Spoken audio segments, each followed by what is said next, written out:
Good morning बच्चों, कैसे हो बच्चों?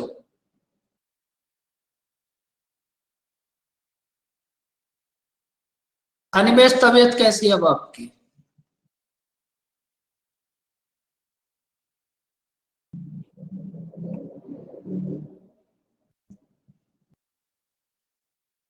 भाई ध्यान रखो बहुत ज्यादा। हालत आपको दिख ही रही है, बताने की जरूरत है ही नहीं बच्चों। दुनिया की सारी चीजें एक जगह, लेकिन अपना और अपनी फैमिली का ध्यान जरूर रखें सबसे पहले नंबर पे, सब कुछ उसके बाद।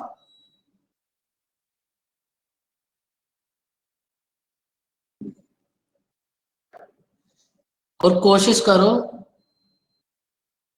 देखो अनिमेश, नेगेटिव आई है, बहुत अच्छी बात है, बहुत अच्छी बात। फिर भी ध्यान रखो सभी बच्चे। और ऐसा तो कोई बिल्कुल ना सोचे, ऐसा सोचने वाले ज्यादा हैं कि हमें नहीं होगा। कुछ ऐसा नहीं है।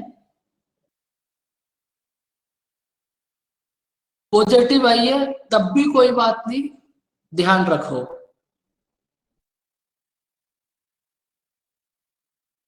लेकिन ध्यान सब रखो, जो ऐसा सोच रहे थे कि हमें नहीं होगा, रात बने पड़े हैं सब। तो अपना ध्यान रखो सब, ऐसी कोई नहीं है किसी को नहीं होगा।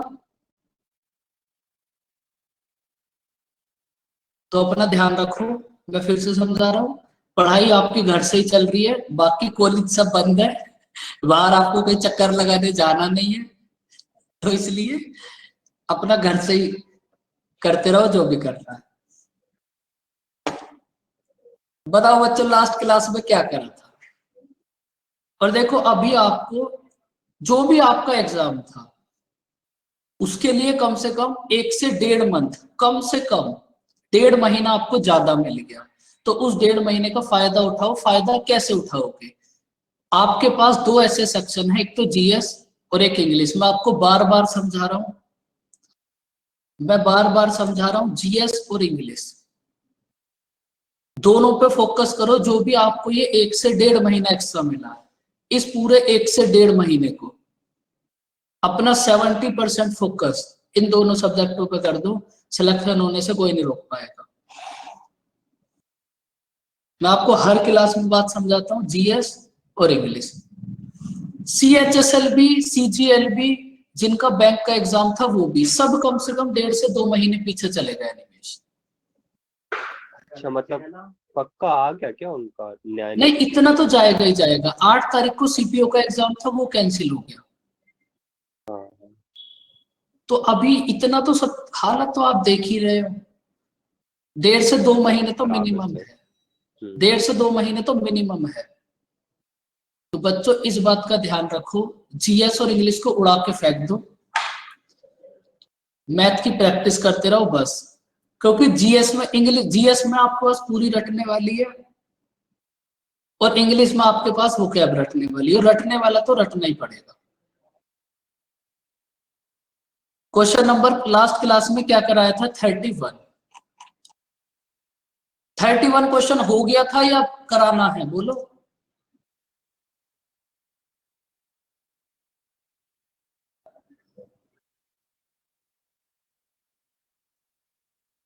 हो गया। करो इस क्वेश्चन को रीड।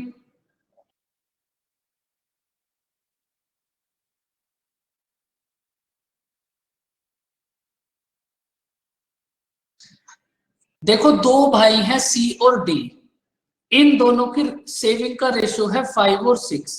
इन दोनों ने डिसाइड करा कि अपनी सिस्टर के लिए गिफ्ट परचेज करेंगे, और जो गिफ्ट का जो प्राइस है उसको इन्होंने शेयर कर लिया 4:5 में। तो आप जब देखो इस क्वेश्चन को वैसे ही समझो, बड़ा अच्छा क्वेश्चन है ये। दो भाई हैं सी और डी,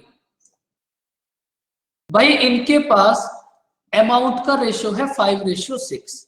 इसका मतलब इनके पास जो पैसे हैं, सपोज वो अमाउंट इनके पास है 5x और 6x, 315 रुपीज एकदम। दो भाई हैं सी और डी, इन्होंने अपने सिस्टर, इनकी सेविंग का रेशियो है 5x और 6x।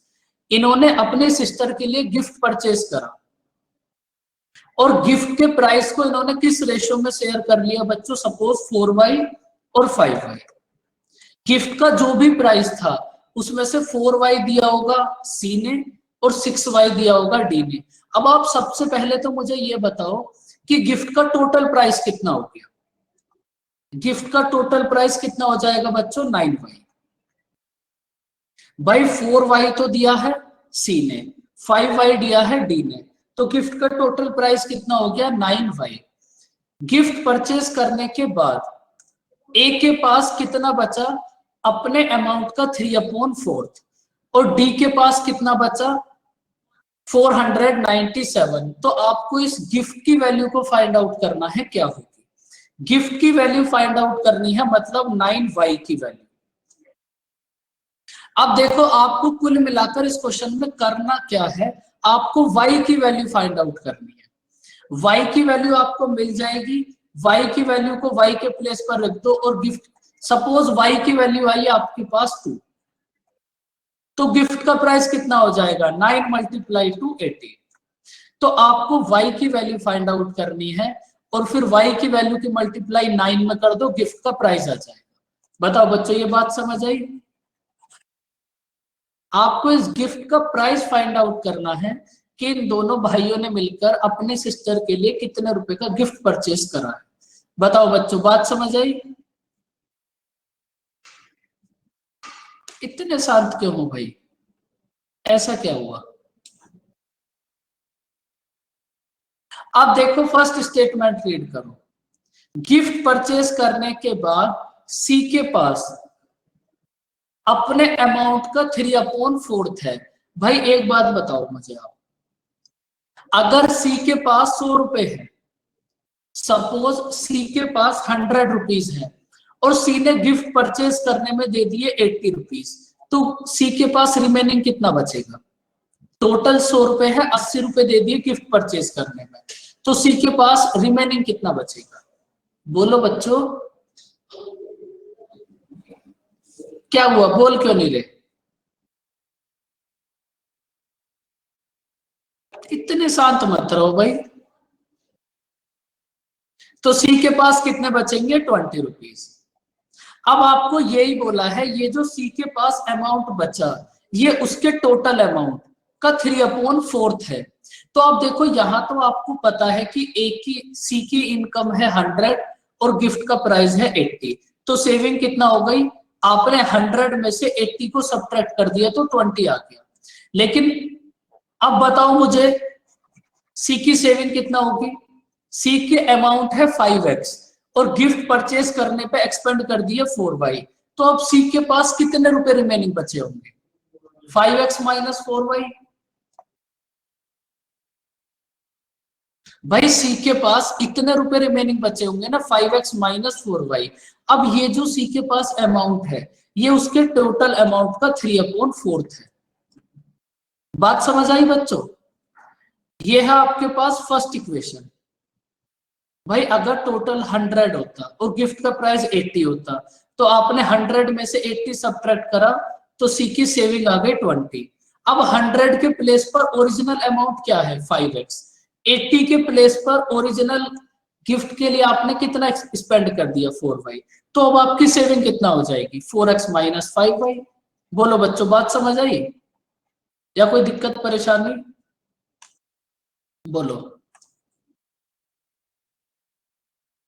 अब आप क्या करो, सब देखो आपको करनी है y की वैल्यू फाइंड आउट। तो आप क्या करो, यहां से सबसे पहले इक्वेशन बना लो।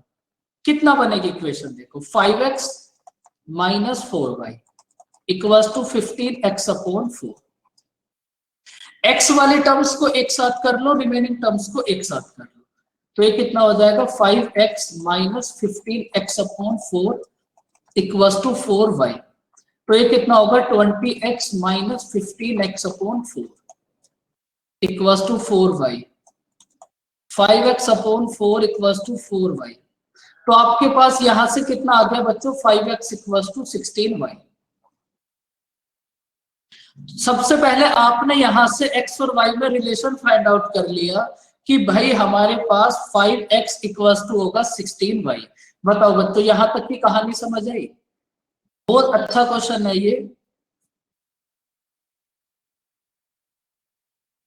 ये तो कंडीशन थी आपके पास सी के लिए। अब आप डी के लिए देख लो। डी के पास गिफ्ट परचेज करने के बाद 497 रुपीज रिमेनिंग बचे। तो डी के पास टोटल कितना है? 6x। गिफ्ट परचेज करने में कितना स्पेंड कर दिया? 5y। तो इसका मतलब अगर आपने डी की इनकम 6x में से 5y को सब्ट्रैक्ट कर दिया तो डी के पास कितना बचा? 497। ये इक्वेशन गिवन है आपको डी के लिए, ये इक्वेशन गिवन है आपको सी के लिए। बताओ बच्चों, डी वाली इक्वेशन समझ आई? डी के पास 497 रुपीज रिमेनिंग बचे। बोलो, ये डी की इक्वेशन समझ आई? अब देखो, एक बात आपको पहले से ही पता है कि बच्चों आपको ना y की वैल्यू फाइंड आउट करनी है। भाई आपको y की वैल्यू फाइंड आउट करनी है और फिर उस y की वैल्यू की मल्टीप्लाई आप 9 में कर दोगे, आपका आंसर आ जाएगा। तो आप एक बात देखो, यहां से आप y की वैल्यू फाइंड आउट कर सकते हो। कैसे बताओ?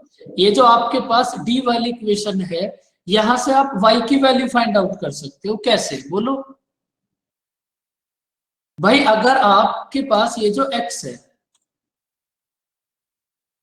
आप x की वैल्यू y के टर्म में यहां पुट कर दो तो पूरी इक्वेशन y में आ जाएगी और आपके पास y की वैल्यू आ जाएगी।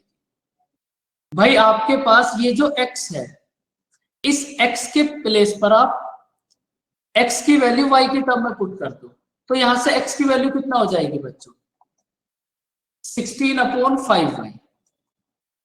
आपने क्या करा? ओनली x की वैल्यू फाइंड आउट कर ली। x की वैल्यू क्या हुई? 16/5y। अब इस x के प्लेस पर 16/5y पुट कर दो।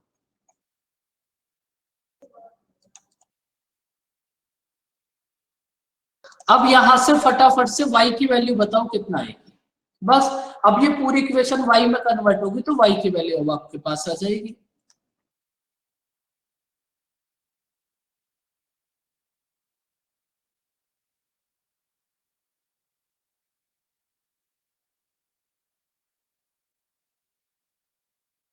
y की वैल्यू आएगी यहां से आपके पास कितनी? 71y upon 5 equals to 497। तो ये इससे डिवाइड होगा 7 टाइम्स तो y की वैल्यू आ जाएगी 35। आपको ये y की वैल्यू ही फाइंड आउट करनी थी। y की वैल्यू है आपके पास 35। तो आप मुझे ये बताओ गिफ्ट का प्राइस कितना हो जाएगा? y की वैल्यू है 35 तो गिफ्ट का प्राइस कितना हो जाएगा बच्चों? 9 मल्टीप्लाई 35 350। तो बताओ बच्चों, ये अच्छा सा क्वेश्चन समझ आया आपको?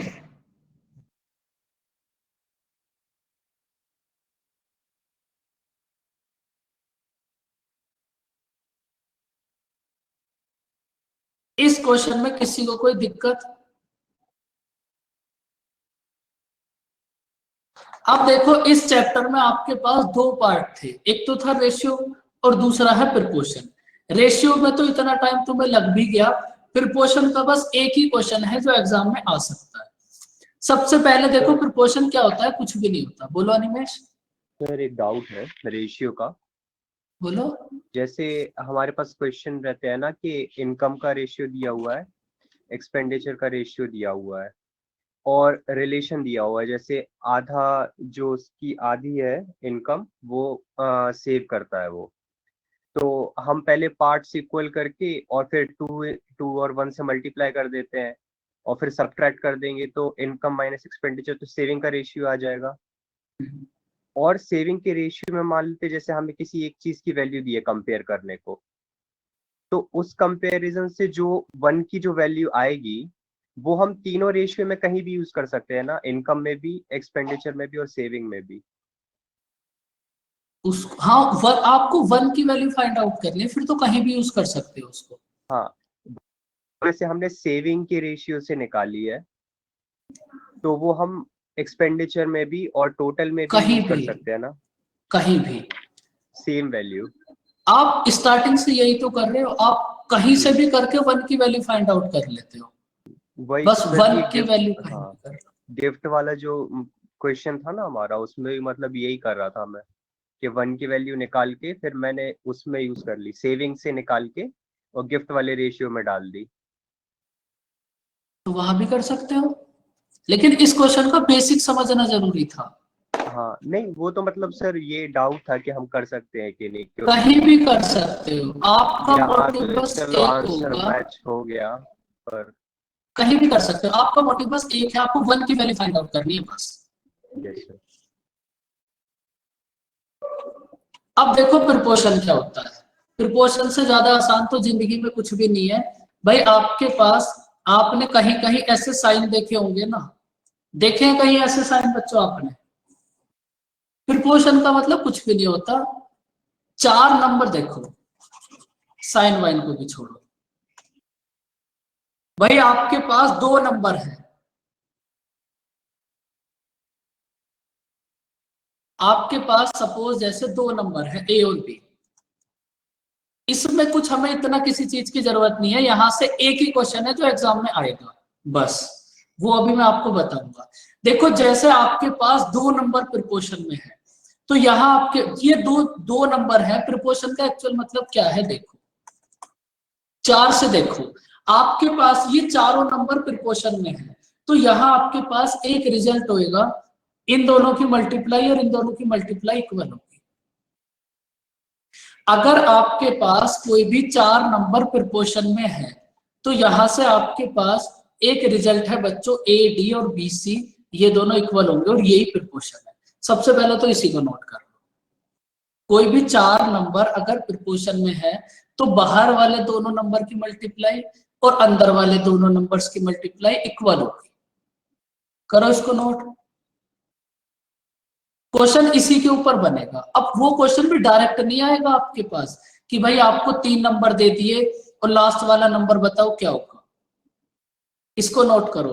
अब देखो प्रिपोर्शन में आपको एक बात पता है बस, कि बाहर वाले दोनों नंबर्स की मल्टीप्लाई और अंदर वाले दोनों नंबर्स की मल्टीप्लाई इक्वल होगी।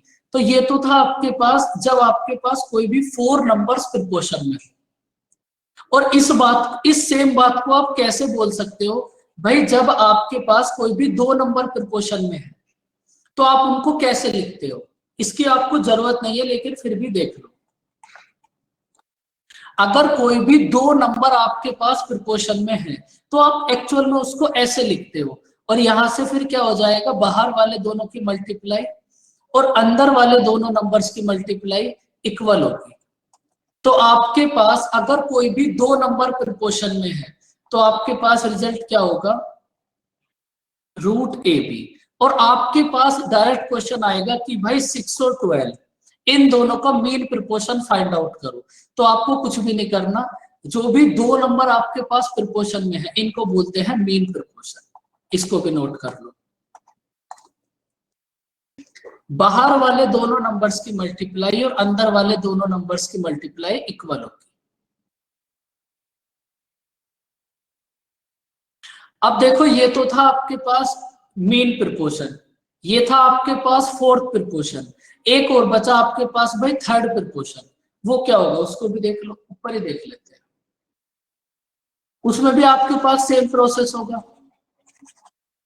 इसके तो बस आपको एक दोनों तीनों बस रिजल्ट याद रखने और तुम्हें कुछ भी नहीं करना।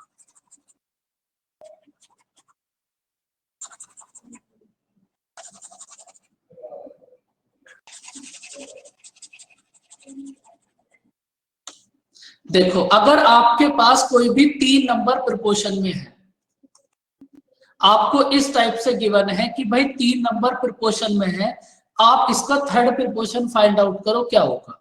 तो बच्चों आप ये जो 3rd वाला नंबर है इसको कैसे लिखते हो? जब आपके पास 3 नंबर प्रिपोर्शन में होंगे, तब आप क्या करोगे, फिर से प्रोसेस सेम रहेगा, बाहर वाले दोनों की मल्टीप्लाई और अंदर वाले दोनों की मल्टीप्लाई इक्वल होगी। तो ये कितना हो जाएगा बच्चों, बी स्क्वायर बराबर ए सी। तो यहां से 3rd प्रिपोर्शन क्या था आपके पास, सी। तो सी की वैल्यू कितना होगी, C equals to B square upon A. तो आप अब इतना पूरा झंझट याद ना रखे, आप बस सीधी सीधे एक बात याद रखो क्या, अब इसको भी हटा दो। अब बार बार आपको इतना नहीं करना, ये तो कुछ डायरेक्ट रिजल्ट है तीन, इन तीनों को याद रखना। भाई सबसे पहले आएगा मीन प्रोपोर्शन। मीन प्रोपोर्शन क्या होगा बताओ? मीन प्रोपोर्शन आप तब फाइंड आउट करोगे जब दो नंबर गिवन हो। मीन प्रोपोर्शन होगा √AP। उसके बाद आएगा थर्ड प्रोपोर्शन। थर्ड प्रोपोर्शन क्या होगा बच्चों? C=B²/A। उसके बाद आएगा फोर्थ प्रोपोर्शन। फोर्थ प्रोपोर्शन क्या होगा? AD=BC। बस आपको ये तीन बातें याद रखनी है और आपके एग्जाम में जो क्वेश्चन आएगा वो यहां से बनेगा। नोट कर लिया बच्चों इनको?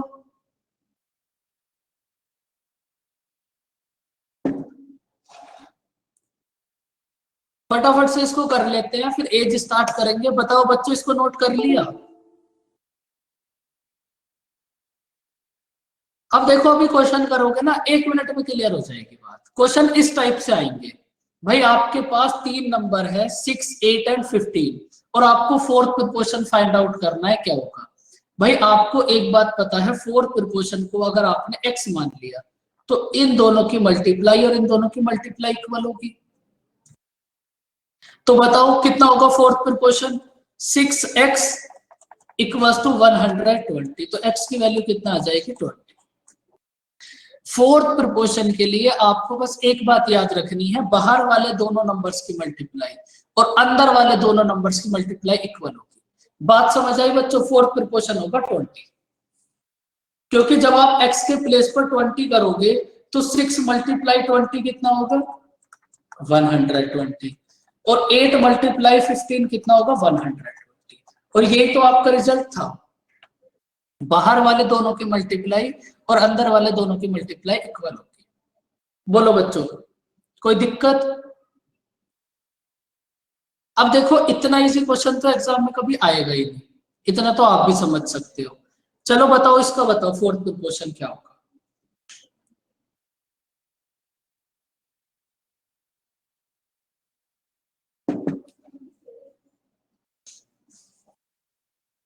बोलो बच्चों। भाई आपने देखा फोर्थ प्रोपोर्शन, आपको एग्जैक्ट क्वेश्चन ऐसे ही मिलेगा। नंबर होंगे, फोर्थ प्रोपोर्शन फाइंड आउट करो, थर्ड प्रोपोर्शन फाइंड आउट करो, मीन प्रोपोर्शन फाइंड आउट करो। तो यहां तुमने देखा फोर्थ प्रोपोर्शन, तो तुम्हें एक बात समझ आई कि बाहर वाले दोनों नंबर्स की मल्टीप्लाई और अंदर वाले दोनों नंबर्स की मल्टीप्लाई इक्वल होगी। तो यहां से x की वैल्यू कितना आ जाएगी? x की वैल्यू कितना हो जाएगी? 720 और उधर कितना बनाना है? 720। तो x की वैल्यू कितना हो जाएगी? 40। तो आपके पास फोर्थ प्रोपोर्शन हो गया बच्चों 40, और यही आपका आंसर होगा। बताओ समझ आई बात? बोलो बच्चों, चुपचाप बैठे रहते हो अब तो आप।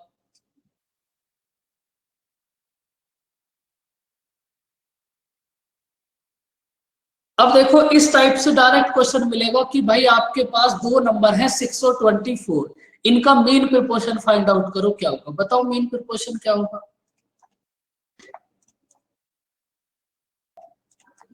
मीन प्रोपोर्शन होगा √AB। तो मीन प्रोपोर्शन यहां से कितना हो जाएगा? 6 × 24 12। मीन प्रोपोर्शन हो जाएगा 12। बताओ बच्चों, बात समझ आई? ये तो समझ आई क्या होगा?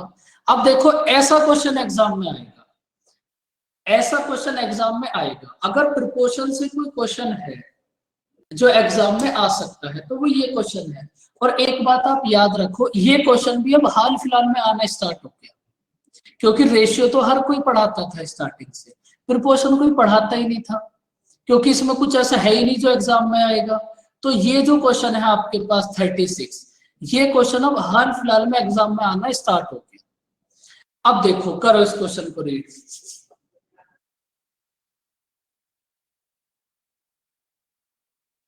देखो, आपके पास सबसे पहले आपने देखा, आपने 4 नंबर है आपके पास, आपने चारों नंबर में से x सब्ट्रैक्ट करा, तो ये चारों नंबर प्रोपोर्शन में हो गए।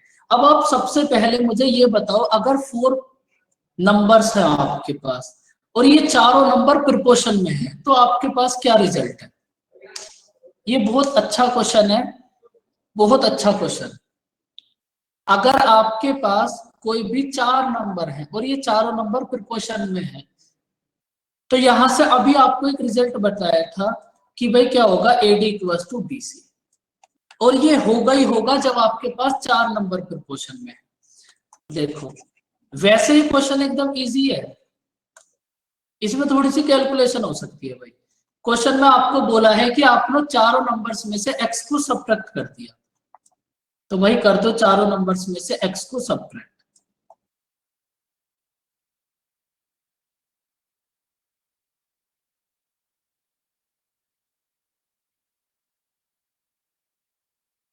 ये चारों नंबर प्रिपोर्शन में हो गए भाई। ये है आपके पास a, ये है b, ये है c, ये है d। जब आप यहां से क्रॉस मल्टीप्लाई करोगे तो वही तो बात आ जाएगी बच्चों, AD इक्वल्स टू BC। जब आप यहां से क्रॉस मल्टीप्लाई करोगे तो आपके पास सेम बात आ जाएगी, AD इक्वल्स टू BC। अब देखो आपको लास्ट में क्या फाइंड आउट करना है, लास्ट में आपको फाइंड आउट करना है x+1 और 7x+8 का मीन प्रिपोर्शन। मतलब आपको फाइंड आउट करना है रूट AB। तो बच्चों अगर आपको x की वैल्यू मिल जाए, अगर आपको x की वैल्यू मिल जाए और उस वैल्यू को आप यहां पुट कर दोगे, x की वैल्यू को आप यहां पुट कर दोगे और यहां पुट कर दोगे, तो आपका मीन प्रिपोर्शन आ जाएगा। अब देखो x की वैल्यू को आप कैसे फाइंड आउट कर सकते हो। एक मेथड तो आपके पास वही है एकदम घिसा पिटा वाला कि यहां से क्रॉस मल्टीप्लाई करो,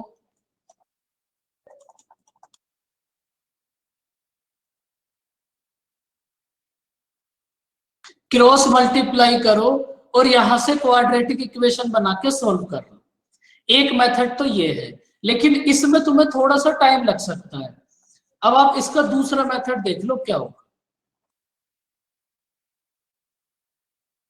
क्रॉस मल्टीप्लाई करोगे, वहां से x की वैल्यू फाइंड आउट कर लो, बात सेम है, लेकिन उसमें थोड़ा सा ना टाइम लग जाएगा। तो आप अगर एग्जाम में ये क्वेश्चन आएगा तो कैसे सॉल्व करोगे? आप मुझे ये बताओ 21 और 22 का डिफरेंस कितना है?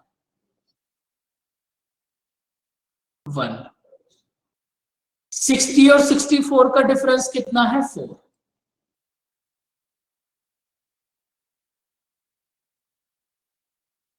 अब आप क्या करो, इनके डिफरेंस की क्रॉस मल्टीप्लाई कर दो, इस 4 की मल्टीप्लाई कर दो ऊपर वाली इक्वेशन में और इस 1 की मल्टीप्लाई कर दो इधर। तो यहां से भी अगर आप x की वैल्यू फाइंड आउट करोगे तभी भी सेम ही आएगी। तो बच्चों अब ये कैलकुलेशन आपके लिए इजी हो जाएगी। तो यहां से x की वैल्यू फाइंड आउट करो, कितनी होगी? सर हाँ बोलो। जो हम ये डिफरेंस लेके ऊपर वाली इक्वेशन में मल्टीप्लाई करते हैं, ये मतलब सिंप्लीफिकेशन वगैरह हम यूज कर सकते हैं हम? इसको कहीं भी कर सकते हो, अगर आपके कहीं भी ना? पास ये प्रिपोर्शन वाली कंडीशन बनती है तो, मतलब इस टाइप की अगर हाँ सिचुएशन हाँ हाँ बनती है हाँ हाँ हाँ। कहीं भी कर सकते हो। ओके। तो ये कितना हो जाएगा 24 इक्वल्स टू 3x, तो x की वैल्यू कितना आ गई 8। क्वाड्रेटिक इक्वेशन बनाओगे वहां से भी x की वैल्यू सेम ही आएगी, लेकिन ये थोड़ा सा इजी है। आपने क्या करा, इन दोनों का डिफरेंस लिया, या तो आप दोनों की मल्टीप्लाई ऊपर ऊपर कर दो, मतलब आपने कर दिया 4 की मल्टीप्लाई 21 माइनस एक्स में और 1 की मल्टीप्लाई 60 माइनस एक्स में, या फिर आप दोनों की मल्टीप्लाई नीचे नीचे कर दो, तभी भी x की वैल्यू सेम आएगी। और बच्चों आपको ये x की वैल्यू ही फाइंड आउट करनी थी, x की वैल्यू 8 आ गई। अब इस x की वैल्यू को यहां पुट कर दो, तो बच्चों मीन प्रिपोर्शन कितना हो जाएगा? 9 मल्टीप्लाई 64, तो मीन प्रिपोर्शन कितना हो जाएगा? 24। तो ये होगा आपका आंसर। बताओ बच्चों समझ आया क्वेश्चन? अगर प्रिपोर्शन से क्वेश्चन आएगा तो फिर वो यही आएगा, वरना फिर क्वेश्चन आएगा ही।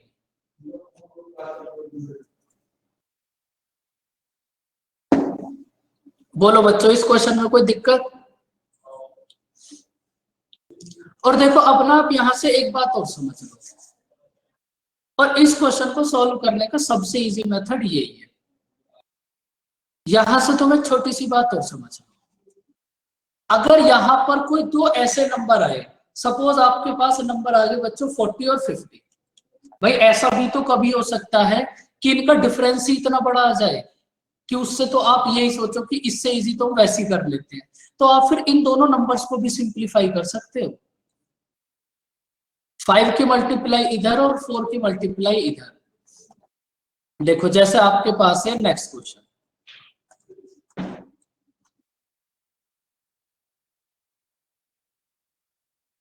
करो। इससे जो पहले वाला क्वेश्चन था 36, उसमें आपने सब्ट्रैक्ट करा था और यहां ऐड कर दिया। करो अब एक बार इसको ट्राई और बताओ मेन प्रिपोजिशन कितना होगा। मेन प्रिपोजिशन होगा √AB।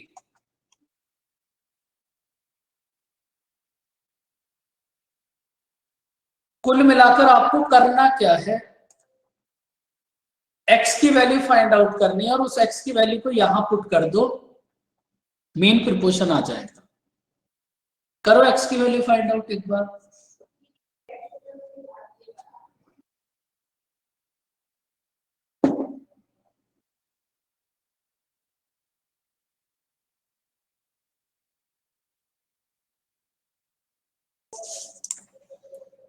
क्या करा हमने, 12 plus x upon 28 plus x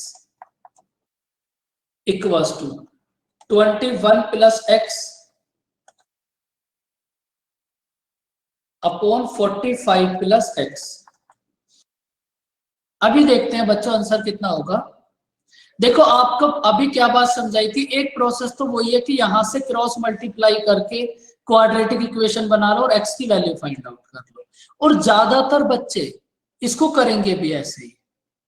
ज्यादातर बच्चे अगर आप देखोगे तो इसको करेंगे भी ऐसे ही, लेकिन आपको एक बस एक मेथड समझना, इन दोनों का डिफरेंस कितना होगा 16, इधर से इन दोनों का डिफरेंस कितना होगा 24।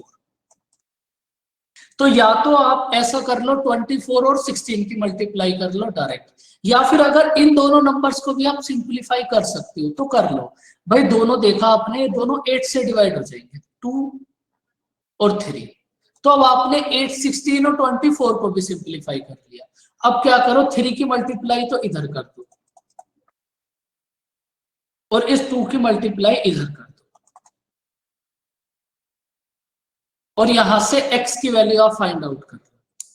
अगर थोड़ी सी प्रैक्टिस करोगे तो यहां से तो फिर तुम ओरल भी फाइंड आउट कर सकते हो। कुछ गड़बड़ हो गई क्या बच्चों?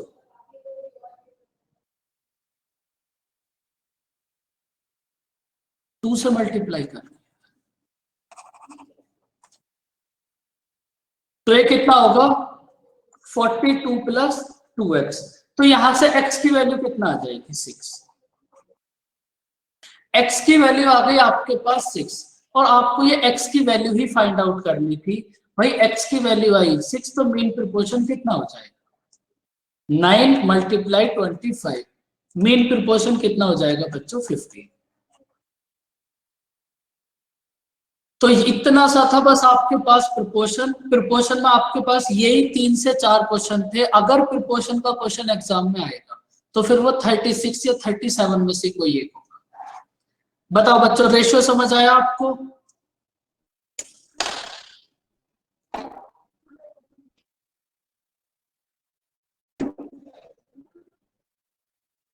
देखो बच्चों मैंने आपको एक बात बताई थी कि भाई आपको मैंने प्रॉफिट एंड लॉस की वर्कशीट दी थी, उसमें तुमने करा होगा, बहुत सारे तुम्हें डाउट भी होंगे।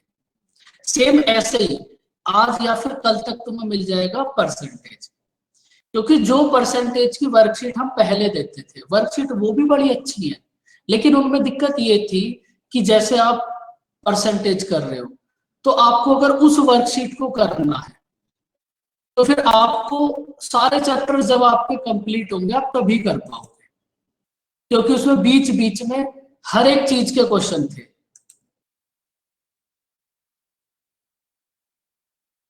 तो अब उस सब चीज को चेंज करके ऐसी वर्कशीट बना रहे हैं जिसमें बस उसी टाइप के क्वेश्चन, कि आपको बस परसेंटेज के, ओनली परसेंटेज के लिए बस इतने क्वेश्चन करने। अनिमेश जैसा आपको प्रॉफिट एंड लॉस मिला था, अब हर एक चैप्टर ऐसे मिलेगा।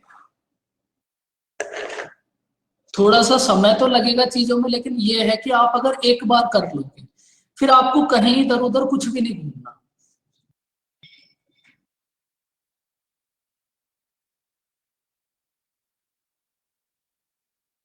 डेढ़ सौ या 100, 150, 200 क्वेश्चन।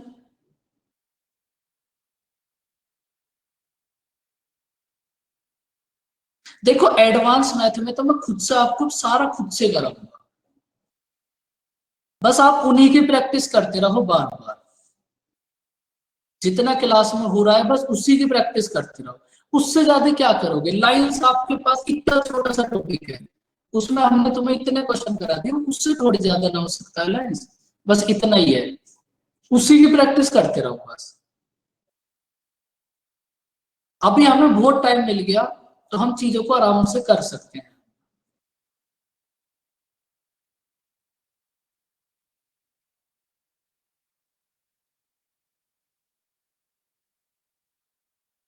नोटबुक वाला दुख बहुत अलग है भाई आपका, तो ये तो देखो जो वर्कशीट पहले की थी उसको अभी मत करना। उसमें ये दिक्कत आ रही थी कि उसमें सारे कॉन्सेप्ट मिक्स थे, क्योंकि वो क्वेश्चन थे एग्जाम पेपर के। अभी हम आपको अलग अलग देंगे सारी चीजें, जैसे प्रॉफिट एंड लॉस दे दिया, ऐसे परसेंटेज, सीआई, एसआई। फिर जब ये जितनी एक एक सारी वर्कशीट करने के बाद फिर तुम कुछ भी कर लेना, फिर कोई दिक्कत नहीं आएगी। अब ऐसा होता है कि बीच बीच में तुम्हें क्वेश्चन छोड़ने पड़ते हैं कि भाई ये क्वेश्चन तो एलिगेशन से होगा, ये क्वेश्चन रेशियो से होगा, तो उसमें तुम्हें भी दिक्कत होती है फिर। तो अब जो वर्कशीट होंगी ना उसमें ऐसा कुछ नहीं होगा, उसमें एक से स्टार्ट करो लास्ट तक करते रहो। हो गया क्लियर? इतने क्वेश्चन है, अगर अच्छे से प्रैक्टिस करोगे ना निमेश, तो खुद से ही चीजें क्लियर होती चली जाएगी। अब इससे ज्यादा तो कुछ भी मतलब हो ही नहीं सकता प्रॉफिट एंड लॉस में। और अगर कुछ नया भी आएगा तो इतने क्वेश्चंस के बेस पर अब आप कुछ भी कर सकते हो। ऐसा मुझे लगता है कि अब आप कुछ भी कर सकते हो। देखो अब स्टार्ट करते हैं बहुत छोटा सा चैप्टर, एज। भाई देखो एज आपके पास दो टाइप की होती है, एक तो एज और एक एवरेज एज। तो एज को तो यहां कर लो, और एवरेज एज को जब एवरेज पढ़ेंगे तब करेंगे। छोटा सा टॉपिक है, कोई इसमें इतनी बड़ी बात नहीं है। देखो अगर आपको एक बात याद हो, तो आपको एक बात समझाई थी जब हमने रेशियो का स्टार्टिंग के क्वेश्चंस करे थे कि आपको डिफरेंस सेम करना है। वो बात याद है बच्चों? भाई यहाँ 5, 6, 2, 3, आपको क्या करना है, इनका डिफरेंस देखना है। अगर डिफरेंस सेम है तब तो बड़ी अच्छी बात है, अगर सेम नहीं है तो सेम बना लो। तो अब ये जो कंप्लीट एज है ये इसी के ऊपर बेस होगी।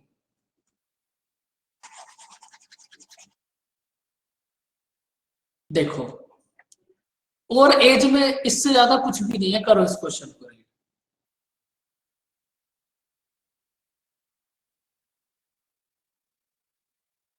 भाई आपके पास 5 years एगो राम और श्याम की एज का रेशियो है 2:3, और आफ्टर 5 years इनकी एज का रेशियो होगा 3:4।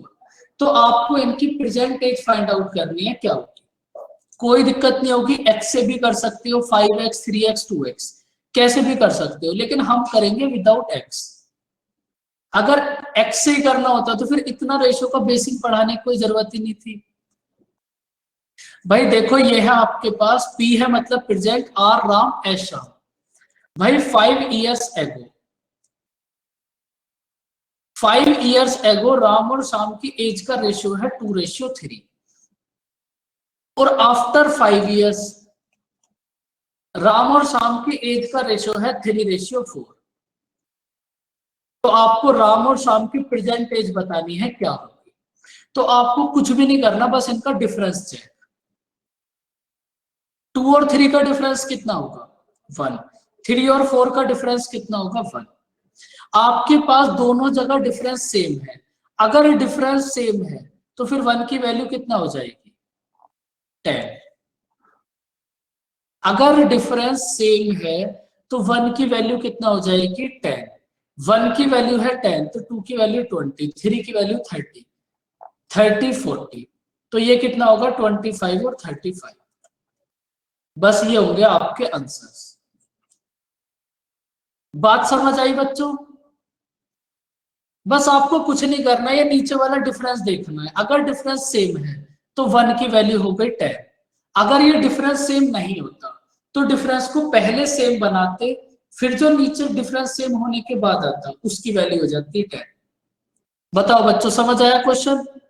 तो इसमें आपके पास राम की परसेंटेज होगी 25 और शाम की परसेंटेज होगी 35।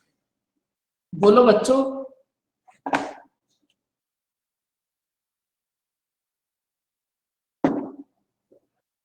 अगर तुमने रेशियो अच्छे से समझा है तो इसमें कहीं तुम्हें कोई दिक्कत नहीं आने वाली।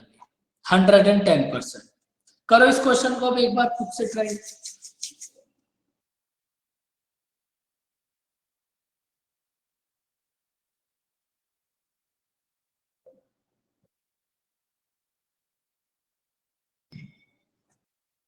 करो इसको ट्राई और बताओ आंसर कितना होगा। आपको बस इनका डिफरेंस चेक करना है।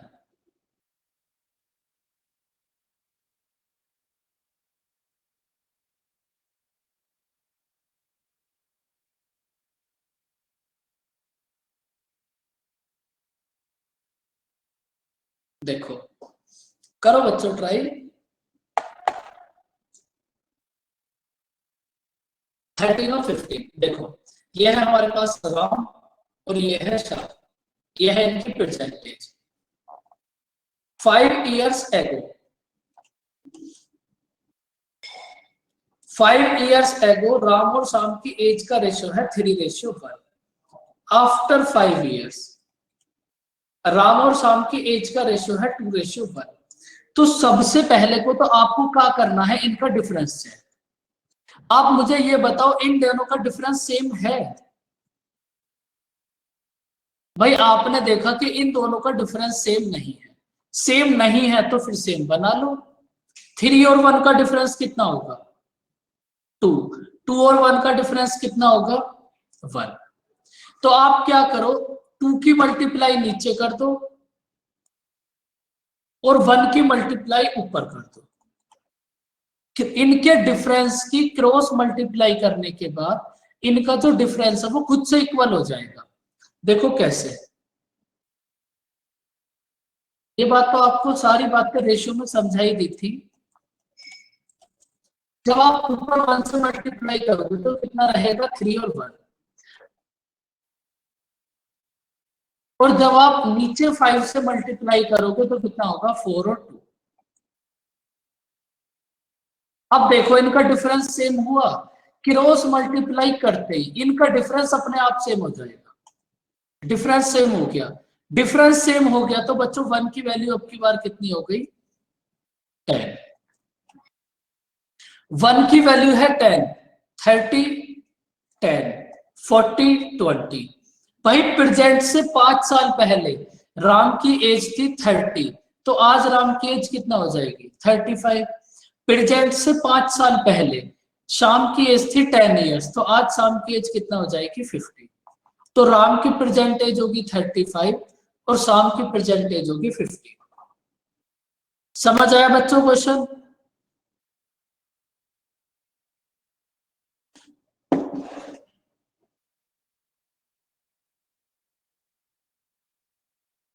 करो अब इसको ट्राई, बताओ अब इसका आंसर कितना होगा।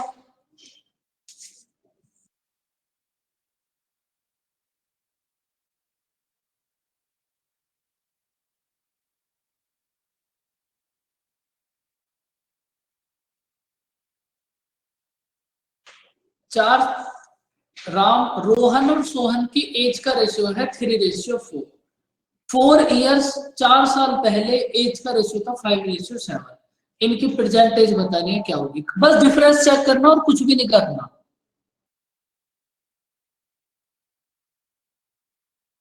24 32। भाई बाकी बच्चों को कहाँ दिक्कत आ रही है? रेशियो की जो स्टार्टिंग की क्लास थी वहां आपको यही तो समझाया था बस। अगर आपने रेशियो का बेसिक कर लिया तो इसका मतलब एज भी आपको कंप्लीट हो गया भाई। भाई ये है रोहन और सोहन। रोहन और सोहन की प्रेजेंट एज का रेशियो है 3 और 4। 4 साल पहले इनकी 4 साल पहले इनकी एज का रेशियो है 5:7। बस इनका डिफरेंस चेक कर लो, बताओ डिफरेंस सेम है? भाई आपने देखा कि इन दोनों का डिफरेंस अलग है। अगर डिफरेंस अलग है तो इसको सेम बना लो। 5 और 7 का डिफरेंस कितना होगा? 2। 3 और 4 का डिफरेंस कितना होगा? 1। इन दोनों के डिफरेंस की आप रिवर्स मल्टीप्लाई करते, दोनों के डिफरेंस की क्रॉस मल्टीप्लाई करते आपके पास सब चीजें खुद से इक्वल हो जाएंगी। तो क्या हो जाएगा बच्चों?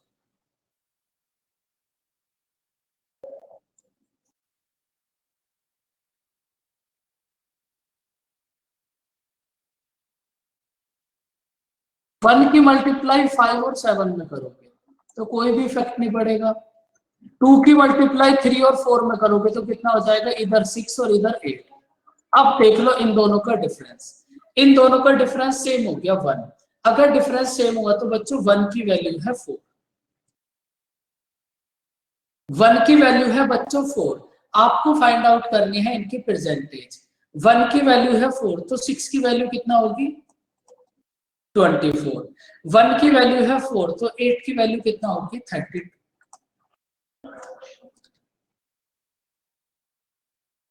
भाई 4 जैसे अभी आपने ऊपर वाले क्वेश्चन करे थे, यहां 10 था, इससे ऊपर भी 10 था, ऐसे यहां 4 होगा। बस आपको इनका डिफरेंस चेक करना है। डिफरेंस चेक आप इसको बेसिक से करना, समझ आ जाएगा, एक्स लेकर करना। भाई और किसी बच्चे को ये समझ नहीं आ रहा कि ये 1 की वैल्यू 4 कैसे होगी? बताओ ये बात किसको समझ नहीं आई?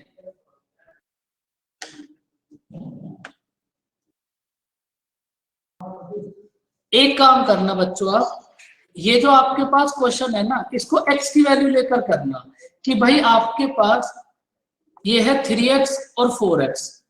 4 साल पहले मतलब 3x-4 और 4x-4, इनका रेशियो हो जाएगा 5 और 7। वहां से x की वैल्यू फाइंड आउट करना कितनी आएगी। तो बच्चों आज की क्लास बस यहीं तक।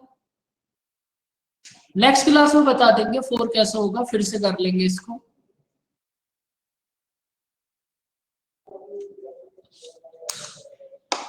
और किसी बच्चे को कोई दिक्कत, कोई परेशानी किसी टाइप की बताओ।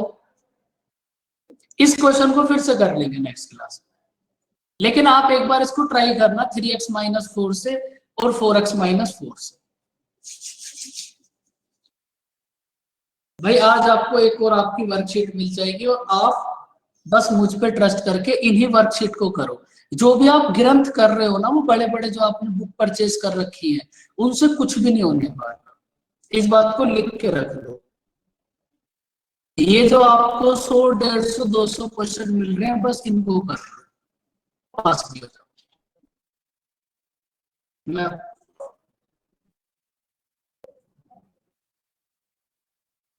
39 आपने कब सेंड करा बताओ? कौन सा क्वेश्चन?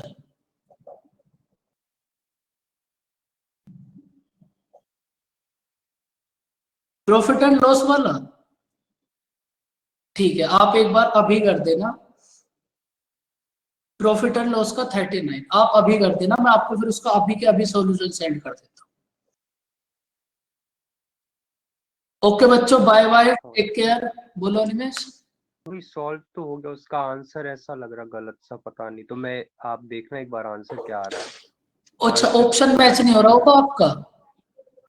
ऑप्शन तो खैर है ही नहीं उसमें, पर उसका आंसर ऐसा है कि ऐसा आ रहा 617 into 11/10।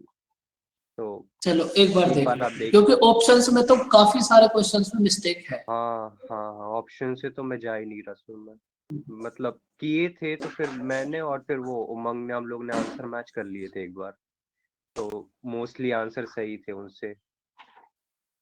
तो मैं अभी 39 बस अभी चेक कर लूंगा, आप बस एक बार क्वेश्चन भेज देना। हाँ मैं अभी सेंड कर देता हूँ। ओके बच्चों, बाय बाय, टेक केयर। और बच्चों आप सभी इनको रिवाइज करते रहो। भाई कोई भी क्वेश्चन ना हो तो आपका डाउट वाला ग्रुप है उसमें सेंड करो, कोई ना कोई आंसर दे ही देगा। लेकिन आपकी एक बहुत बड़ी गलती होती है, आप बिल्कुल मेरे ऊपर डिपेंड रहते हो कि सारे क्वेश्चन आपको मैं ही कराऊंगा। बच्चों ऐसा कभी भी नहीं हो सकता, आपको खुद से करना पड़ेगा। कोई डाउट आएगा तो हाँ, वो डाउट अब दूर हो जाएगा, क्योंकि पहले की वर्कशीट तो ऐसी थी जिनमें सारे क्वेश्चन मिक्स थे, लेकिन यहाँ तो प्रॉपर वही क्वेश्चन है जो आप चैप्टर कर रहे हो। तो एक बार बच्चों ट्राई करते रहना, और क्लास की वर्कशीट करने के बाद उनको करोगे तो कुछ क्वेश्चंस हो जाएंगे और कुछ में तुम्हें अच्छा खासा दिमाग लगाना पड़ेगा। तो बच्चों मिलते हैं नेक्स्ट क्लास में, लेकिन उनको करो। अभी आपको एग्जाम के लिए बहुत टाइम मिल गया, बिल्कुल प्रॉफिट एंड लॉस। अब मैं अपनी तरफ से इतना ही कर सकता था, देखो ढूंढ ढूंढ के तुम्हें सारे क्वेश्चन दे सकता हूँ और तुम्हारी दिक्कतें दूर कर सकता हूँ। उनको करना तो तुम्हें ही पड़ेगा। आज मुझे पता है आधे बच्चे बस इसी चक्कर में रहते हैं कि जब सर कराएंगे तब कर लेंगे। तो बच्चों ऐसा ना क्या होगा, ऐसे आप ही का नुकसान होगा। एक टाइम के बाद मैं आपको चीजें देनी बंद कर दूंगा, क्योंकि मेरे पास इतना टाइम ही नहीं होगा कि मैं आपको सॉल्व करूँ, और आप मेरे ऊपर डिपेंड रहोगे। तो इसलिए आप खुद से भी प्रैक्टिस करो, खुद से भी मेहनत करो। अब अनिमेश उससे ज्यादा प्रॉफिट एंड लॉस की कभी जरूरत नहीं पड़ेगी। अब इनके अलग कोई अगर कैसा भी क्वेश्चन आ जाए दुनिया का, आप कर दोगे 110%, अगर इतने क्वेश्चन आपने कर लिए तो बच्चों बाय बाय, टेक केयर, मिलते हैं नेक्स्ट क्लास में। तब तक के लिए ध्यान जरूर रखें अपना, घर में रहें, सुरक्षित रहें। ओके बच्चों, टेक केयर।